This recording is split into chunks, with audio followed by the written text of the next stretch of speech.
2005 թվական, մայիս, գիշերային Երևան, քաղաքը հանգիստ էր, սակայն տրանսպորտի երթևեկությունը դեռևս չէր դադարել։ Երևանի ոչ բանուկ փողոցներից մեկում Գարեգինն ու Գևորգը կանգնեցրին տաքսի ավտոմեքենան եւ սլացան Արարատի մարզի ուղղությամբ։ Ես վարում էի տաքսի ավտոմեքենա։ 2005 թվականի մայիսի 30-ի լույս 31-ի գիշերը ժամը 2-ի սահմաններում Երևանի Զեյթուն թաղամասում ավտոմեքենա նստեցին երկու անծանոթ երիտասարդներ եւ առաջարկեցին իրենց տանել ջրվեժ, այնուհետև նորքի զանգված, Էրեբունի եւ Շենգավիթ թաղամասեր ընտրելու համար հարմար տեղ փնտրելու նպատակով։ Երբ նրանց ասացի, որ մեքենայի վառելանյութը գազը վերջանում է, հետևի նստելատեղի նստած երիտասարդն առաջարկեց գնալ Մասիս քաղաքի մոտ գտնվող գազալցակայան ավտոմեքենան լիցքավորելու համար։ Երևան-Երաս ավտոճանապարհի աջակողմյան մասում գտնվող գազալցակայանում մեքենան լիցքավորելու ժամանակ նկատեցի, որ մեքենայի հետևի աջ անվադողն իջած է։ Լիցքավորելուց հետո գազալցակայանի աշխատակցի տված անիվի բանալիով քանդեցի եւ փոխեցի անվադողը։ Ու տղաների պահանջով սլացանք Արտաշատի ուղղությամբ։ Մոտ 3-ից 4 կիլոմետր անցնելուց հետո կրկին նրանց պահանջով դուրս եկա ավտոմայրուղուց եւ մեքենան վարեցի նրանց ցույց տված կիսաքանդ ճանապարհով, որն անանցանելի էր։ Այդ փակուղին վերջին կայանն էր, որ երիտասարդները նախապես ծրագրել էին հասնել։ Նպատակը շատ պարզ, միևնույն ժամանակ դաժան էր, ավազակային հարձակմամբ կողոպտել տաքսու վարորդին, իսկ հարկեղած դեպքում առանց գթալու սպանել նրան եւ առևանգել ավտոմեքենան։ Հասնելով խորը փոսի կանգնեցրի մեքենան։ Կողքից նստած Գևորգ Արսենյանն իջնելով ավտոմեքենայից իմ կողմից մոտեցավ դռանը, որի պատուհանը բաց էր։ Ձեռքում բռնած դանակով հարվածեց պարանոցից եւ պահանջեց, որ իրենց տամ ինձ մոտ եղած գումարը։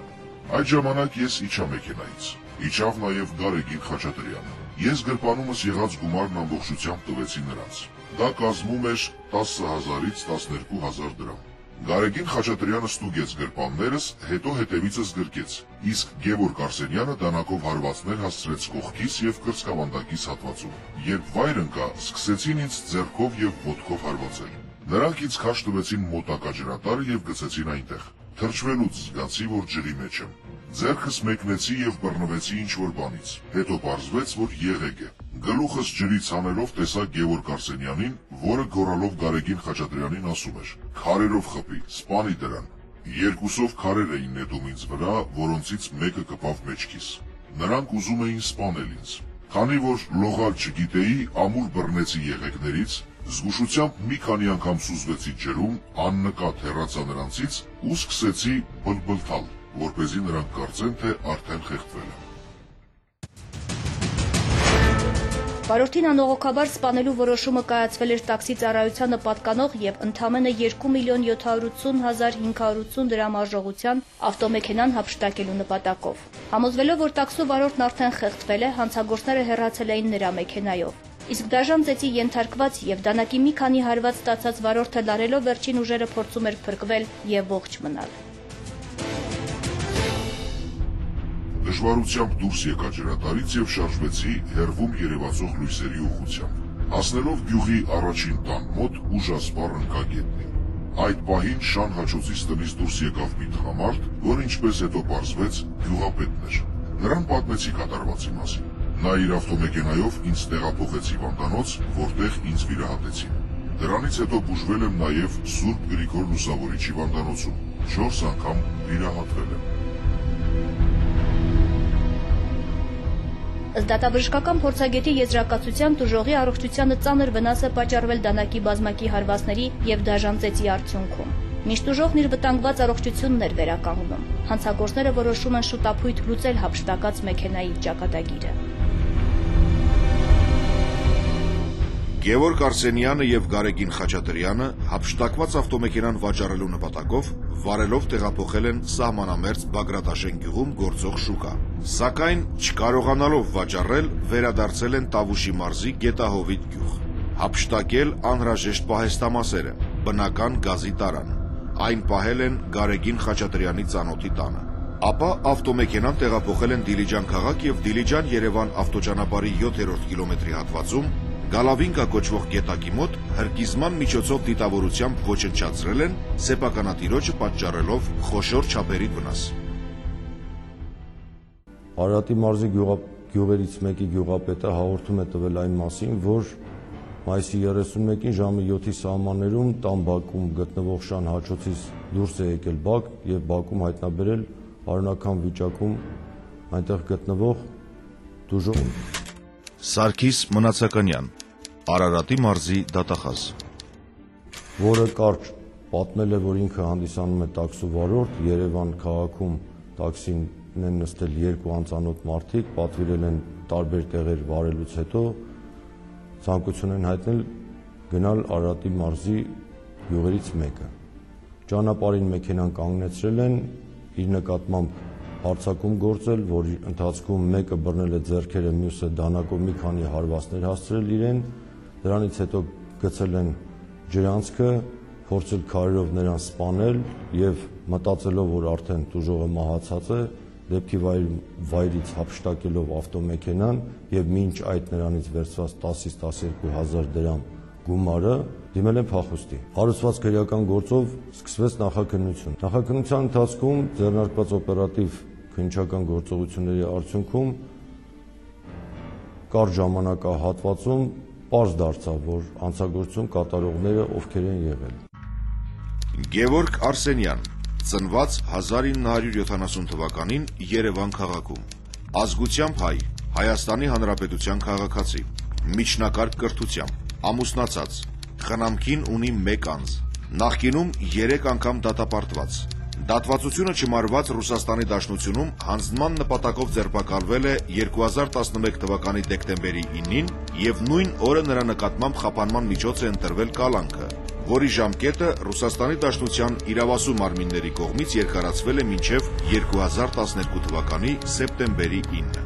2012 թվականի հուլիսի 26-ին էտապավորվել է Հայաստանի Հանրապետություն եւ կրկնակի քննության արդյունքում դատարանը նրա նկատմամբ խափանման միջոց է ընտրել կալանավորումը։ Պահվում է Հայաստանի Հանրապետության Արդարադատության նախարարության Նուբարաշեն քրեակատարողական հիմնարկում։ 2005 թվականի հունիսի 14-ին, այսինքն դեպքից 14 օր անց, բացահայտվեց հանցագործությունը, պարզվեցին հանցագործություն կատարող անձինք, որոնք նախնական համաձայնությամբ կատարել են առողջությանը ծանր վնաս պատճառելու հետ զուգորդված ավազակություն, այսինքն հանցանք նախատեսված քրեական օրենսգրքի 175 հոդվածի 3-րդ մասի 3-րդ կետով։ Առանձին դաժանությամբ, ավազակությամբ զուգորդված այլ հանցանքը հեշտացնելու եւ թաքցնելու նպատակով սպանության փորձ։ Հանցանք, որը նախատեսված է քրեական օրենսգրքի 34-104-րդ հոդվածի 2-րդ մասի 5-րդ, 7-րդ, 8-րդ եւ 11-րդ կետերով։ Իսկ խոշոր չափերի արժողության ավտոմեքենան հրկիզելով հանցանք նախատեսված 185-րդ հոդվածի 2-րդ մասի 1-ին եւ 2-րդ կետերով։ Որպես մեղադրյալ ներգրավելու որոշում կայացնելուց հետո նրանց գտնվելու վայրը պարզ չնելու պատճառով հայտարարվեց հետախուզում։ Դեպքից գրեթե 2 ամիս անց Գարեգին Խաչատրյանը ինքնակամ ներկայացել է Հայաստանի Հանրապետության Արարատի մարզի դատախազություն եւ նույն օրը նրան մեղադրանք է առաջադրվել Հայաստանի Հանրապետության քրեական օրենսգրքի մի շարք հոդվածներով, իսկ նրա մերձավոր հանցակցի նկատմամբ հետախուզումը շարունակվել է։ Նախաքննության փուլում մեղադրյալ Խաչատրյանը իրեն մեղավոր չճանաչեց առաջադրված մեղադրանքում։ Ուրեմն 2005 թվականի հոկտեմբեր ամսին քրեական գործից անջատվեց Խաչատրյանի վերաբերյալ մասը եւ դատի տալու միջնորդությամբ ուղարկվեց Արարատի եւ Վայոց ձորի մարզերի Արաչիացյանի դատարան։ Դատաքննության ընթացքում նույնպես Խաչատրյանը իրեն մեղավոր չճանաչեց, առանց որևէ պատճառաբանության փորձելով հերքել իր մասնակցությունը հանցագործության կատարմանը եւ խուսափել դրանով քրեական պատասխանատվությունից։ Սակայն 2006 թվականի փետրվար ամսին դատարանի կողմից կայացված դատավճռով նա ճանաչվեց մեղավոր եւ առաջադրված մեղադրանքի շուրջ նախատեսված քրեական օրենսգրքի հոդվածով համապատասխան պատասխանատվությամբ դատապարտվեց 15 տարի ազատազրկման։ Իր գործած հանցանքի համար ամբաստանյալ Գարեգին Խաչատրյանը դեռևս 2006 թվականին դատապարտվել է երկարատև ազատազրկման։ Շուրջ 5 տարի անց 2011 թվականի դեկտեմբերի 9-ին Ռուսաստանի Դաշնության իրավապահները հայտնաբերել եւ ձերբակալել են հետախուզվող Գևորգ Արսենյանին։ 2011 թվականին գլխավոր դատախազությունում հաղորդում ստացվեց այն մասին, որ Արսենյանը, հետախուզվող Արսենյանը հայտնաբերվել է Ռուսաստանի Դաշնության տարածքում եւ նրա նկատմամբ կիրառվել է նախորդ ընտրված խափանումջոց կալանավորումը եւ Ռուսաստանի Դաշնության գլխավոր դատախազության կողմից կայացված որոշման համաձայն մեղադրյալ Արսենյանը հանձնվեց Հայաստանի Հանրապետությանը։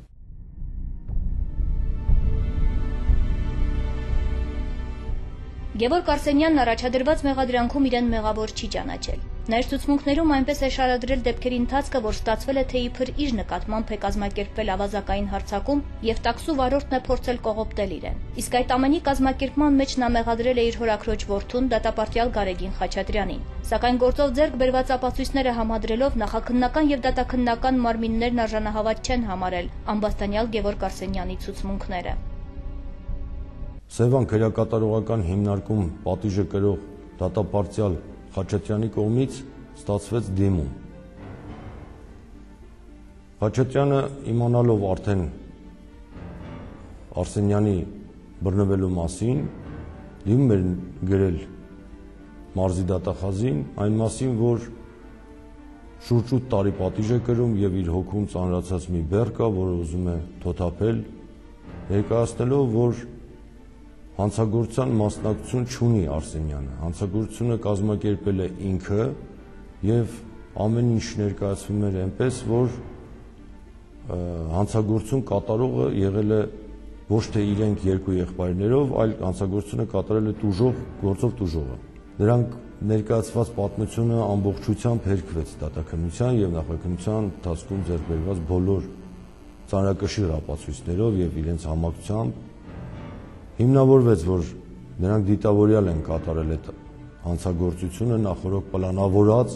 իրենց հետ վերցնելով համապատասխան դանակ եւ տուժողի կյանքի զրկելու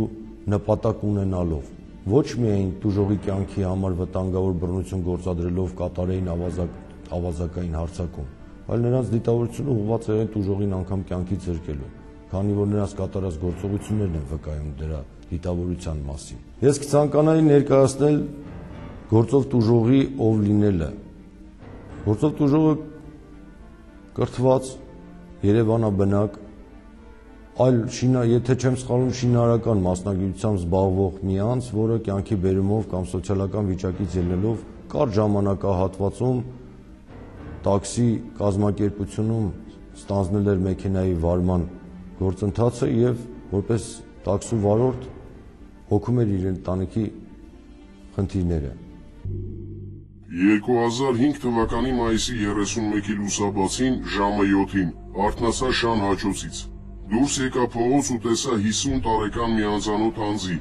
որն արյունոտված վիճակում ընկած էր գետնին։ Այդ մարդը խնդրեց իրեն օգնել։ Նա դժվարությամբ պատմեց, որ տաքսու վարորդ է։ Երկու անծանոթների Երևանից բերել է մոտակա տարածք, որոնք էլ իրեն դանակով հարվածել են, գրպանից գումարը հանել, իրեն գցել են ջրատարը եւ ավտոմեքենան հափշտակել։ Հետո գիտակցությունը կորցրեց։ Անմիջապես նրան իմ ծառայողական ավտոմեքենայով հասցրեցի Մասիսի հիվանդանոց,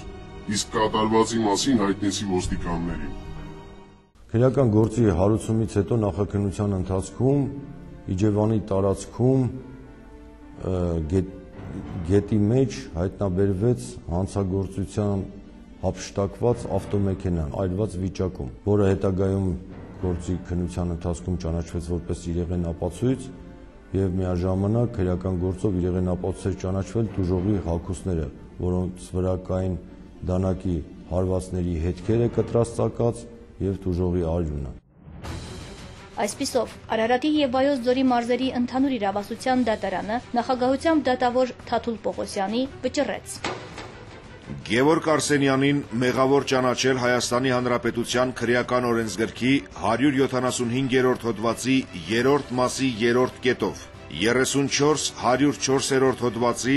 2-րդ մասի 5-րդ, 7-րդ, 8-րդ, 11-րդ կետերով, 185-րդ հոդվածի 2-րդ մասի 1-ին, 2-րդ կետերով նախատեսված հանցագործությունների կատարման մեջ եւ նրա նկատմամբ վերջնական պատիժ նշանակել ազատազրկում 15 տարի ժամկետով, նրա սեփականությունը համարվող գույքի 1/3 մասը բռնագրավմամբ ի սեփականություն պետության, բայց ոչ ավելի, քան 2.780.580 Հայաստանի Հանրապետության դրամը։ Քանի դեռ դատավճիռը չի մտել օրինական ուժի մեջ, հաշվի առնելով անմեղության կանխավարկածը համաձայն ներպետական եւ միջազգային կոնվենցիաների մարդուն չի կարելի անվանել հանցագործ։ Ամբաստանյալ Գևորգ Արսենյանը չհամաձայնելով իր նկատմամբ կայացրած մեղադրական դատավճիռի հետ, սահմանված ժամկետում վճռի դեմ բողոք է ներկայացրել Հայաստանի Հանրապետության քրեական վերաքննիչ դատարան, պահանջելով բեկանել առաջին ատյանի դատավճիռն ու իր նկատմամբ կայացնել արդարամիտ դատավճիռ։ 10-12 դրամ ապշտակելու նպատակով իրենք պատրաստ են մարդու կյանք խլել։ Ավելի մեծ արժեք, աստվածային արժեք հավասարացնում են նյութականի մի չնչին տոկոսի,